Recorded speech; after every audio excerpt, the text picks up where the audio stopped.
The Toronto International Film Festival goes 10 days. They show more than 400 films, and there's no way to see them all. I saw 34, and it took up all my time. But there are some standouts, however. Here is my list of the top 10 movies from Toronto that you've just got to see. All of a sudden, he began to sing.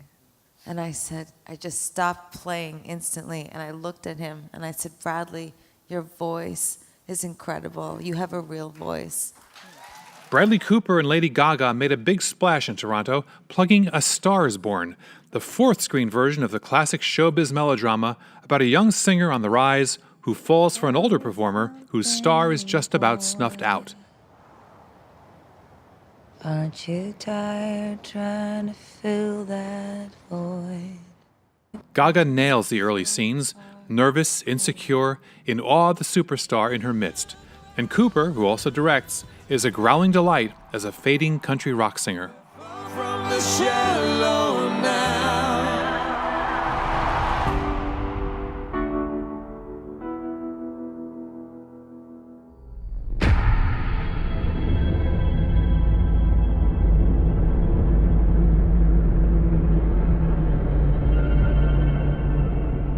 Are you sure?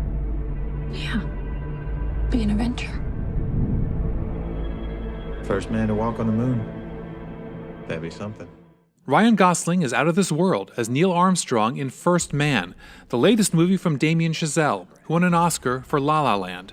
There are some spectacular space scenes, but the real drama occurs in the mind of Armstrong, a painfully shy and obsessively private family man. Gosling captures the contradictions of Armstrong, cautious and quiet in his private life, driven to the point of recklessness by his personal ambition.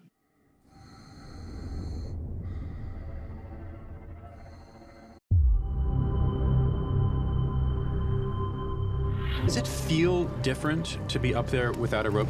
It's obviously much higher consequence.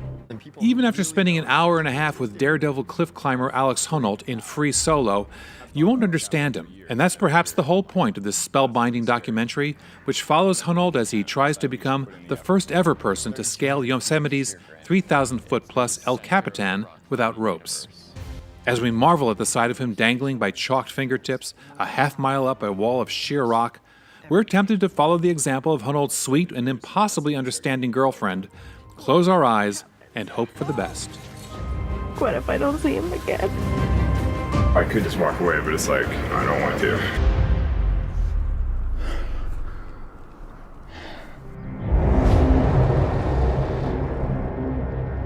We're the Sisters Brothers.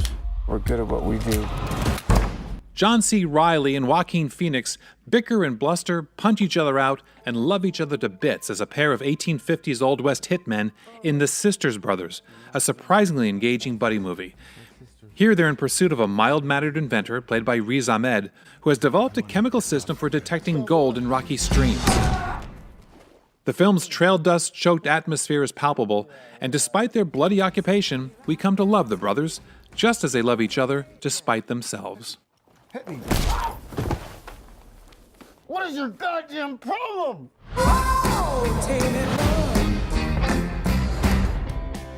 My name's Gary Hart. I'm running for president.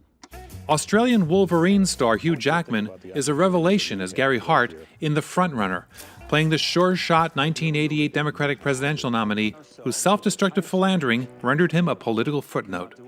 Director Jason Reitman doesn't really explore Hart's inner life, and even an actor of Jackman's talent can't conjure up sympathy for an enigma.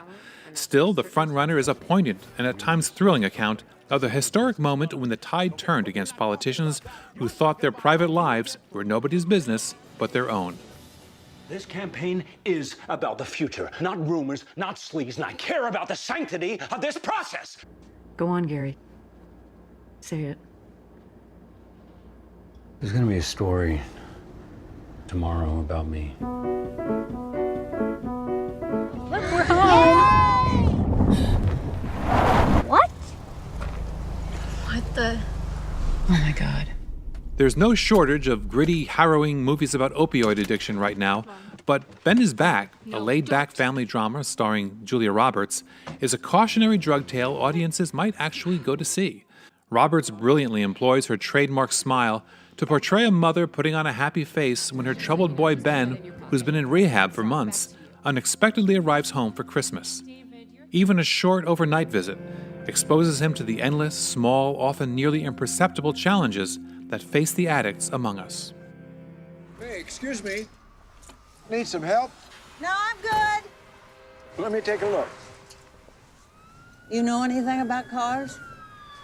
No, not really.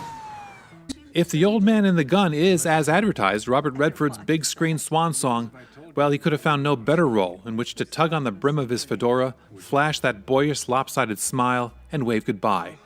Even better, it's as funny and thrilling as any film you'll see this year. Sissy Spacek melts every heart in sight as the old man's sweet and trusting girlfriend. You walk right up, look her in the eye, and you say, "Ma'am, this is a robbery." And you show her the gun like this. And you say, "I wouldn't want you to get hurt, because I like you. I like you a lot. So don't go breaking my heart now, okay?" You're not serious. Casey Affleck plays the cop hot on the robber's trail, and he manages to get us rooting for him despite our growing affection for his prey. You think you can catch him? Yeah, I won't lie. I'd love to slap the cuffs on him myself. So I hope I get the chance. Try another city, baby. But mostly there's Redford.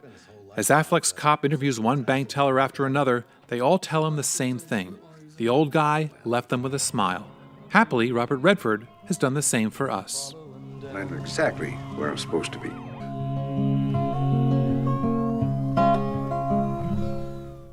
I'd like to welcome back to the stage Karin Kusama and the cast and crew of Destroyer. Nicole Kidman may well be the first performer to deserve Oscars for both Best Actress and Best Supporting Actress for the same role in the same movie. In the gritty, violent, yet deeply emotional crime drama, Destroyer, Kidman stars as a Los Angeles detective in two life stages.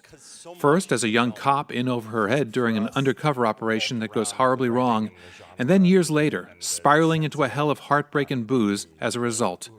The little-known supporting cast is splendid, but Kidman is a force of nature as she rages against the bad guys, the universe, and herself. I have this thing as an actor where I always say, you go with it. I mean, I never try to fight whatever the circumstances are because I don't know what's best for me as an actor. I may have a plan in my head and that it's usually wrong. So it's better for me to just go with the flow, Nicole. And that's for life as well. Yeah? Who are you, Nick? This is me, Dad. Here, this is who I am. This is not you. This is not you, Nick. What are you doing, huh? Steve Carell embodies every parent's nightmare in Beautiful Boy, playing a dad whose son, played by Timothée Chalamet, plunges into a nightmare of drug abuse. Carell, along with Maura Tierney as his wife and Amy Ryan as his ex, bravely explores the helpless rage and lashing out that accompany a child's addiction. I love you more than everything. Everything. Everything. Everything. Yeah, some guy called over here, a doctor. He's looking for a driver. You interested? I am not a medical doctor. I'm a musician. I'm about to embark on a concert tour in the Deep South. What other experience do you have? Public relations. The Green Book is a fact-based buddy flick, and it's an unbridled delight. Moonlight's Mahershala Ali stars as a distinguished 1960s African-American concert pianist, and a plumped-up Viggo Mortensen plays a Brooklyn bouncer hired as his driver. Together they venture on a perilous 1960s concert tour through the Deep South, arguing, learning about each other, and eventually having each other's backs. They also learn a lot about the ugly side of humanity, as the black pianist is hit with one indignity after another. Through it all, the stars draw us into their characters' growing alliance, as they realize the curses of a cruel world can be repelled with the grace of one true friend.